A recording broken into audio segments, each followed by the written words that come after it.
The Unwritten Chapters is a trilogy of 3 stories. The first story is titled Balaqh'ees, which is based on the journey of a prophet as he is guided by 2 spirits during the final days of the world. The second story is titled The Endless. It is a continuation of the prophet's journey through the endless, a dark realm where the damned reside. The third and final story is titled The Face Stealer. It is the conclusion of our prophet's journey and the end of his story. Now we start with the first story, Balaqh'ees. Before the story begins, however, allow me to give a quick prelude. Balaqh'ees tells the story of the end of days as is foretold by a man whom some may call a prophet, who claims to have had a revelation of the apocalypse through his dream in the form of a vision. We follow him as he sits alone in his dark, solitary, confined room and writes his experience with nothing but his paper, his quill, and his lit oil lamp that prevents the midnight blackness. Now, the story begins.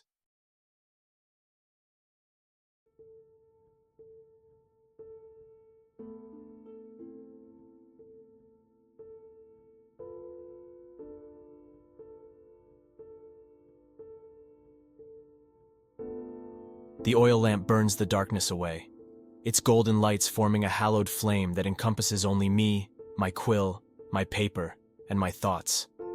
It seems I am alone in the world. I peer through the dark windows and observe the skies. The rays of the distant stars pierce through the black clouds like shattered lights whispering from a broken veil.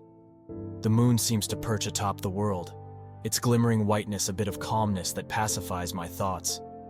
Nothing comes from the shadows, for the blackness suppresses it all.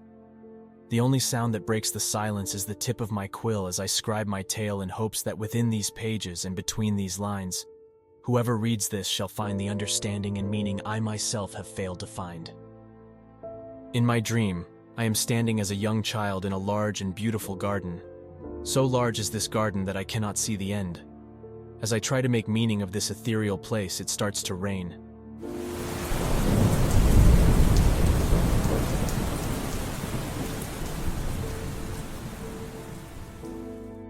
As the cold waters touch every inch of my skin, I close my eyes and bow my head, and without knowing how it is, I know it will rain for 10 years. For 9 years I stand here in joy, for this is no mere rain.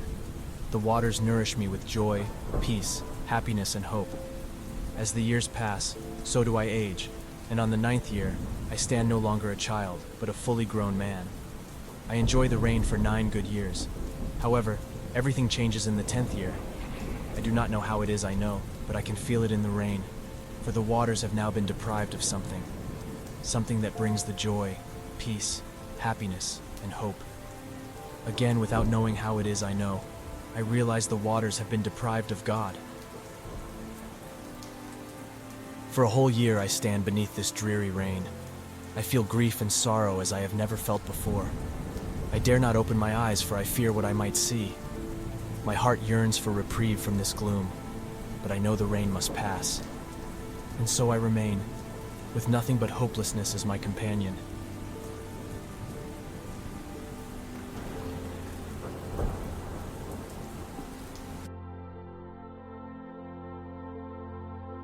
The year passes, and finally, I open my eyes. Now before me lies a barren wasteland where even the winds are deprived of life. I know my journey does not end here. I know my revelation lays elsewhere, and so I begin to walk these empty, desolated lands. For ages I walk this new earth that is now as barren and lifeless as death. I traverse the mist, the cold, the storm, and the empty, my form ever changing, as all things of the dream do. In time I come across an empty land with a crimson sun. In the distance I can see 2 figures. At first I am unable to discern what they are, but as I stare harder, I see that they are the shape of an old man and a young boy. Their backs are turned. I stare at them for what seems like an age, but they neither move nor speak. They merely stand, as still as statues. Without knowing how it is, I know they await my presence. With dread as my strength, I summon the courage to approach these 2 figures. As I edge closer to these 2 beings, they turn around and reveal their faces.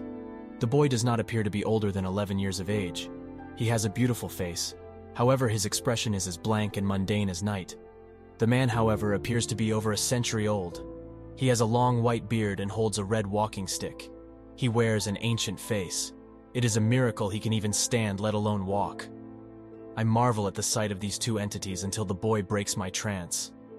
"Behold, herein lies the sight of what shall come to pass with the rising of Balaqh'ees," says the young boy. His voice is that of a child, but it lacks the childhood innocence. Rather, he sounds like an adult forced to commune through the tongue of a child. He speaks a different language, a tongue I am unfamiliar with. However, I do not find it difficult to understand his words. I ask him, "Who is Balaqh'ees?"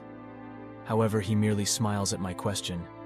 "I am reason, and this is wisdom," he says, referring to the old man beside him. "And we shall guide you through 7 days, the 7 forgotten days of Ma'un. And your sights shall witness the coming doom each day brings. All start to become dark. The sun, the clouds, the skies, the wastelands. As the darkness engulfs everything, so that all I can see are the silhouettes of my 2 companions, I ask yet again, 'Who is Balaqh'ees?' And I hear the voice of reason from a far distance, fading along everything else. He is the end." Please subscribe now to witness the captivating tale of Balaqh'ees.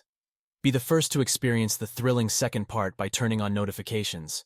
Your subscription fuels my creativity as a writer. Join a vibrant community of fellow adventurers as we embark on an unforgettable journey together.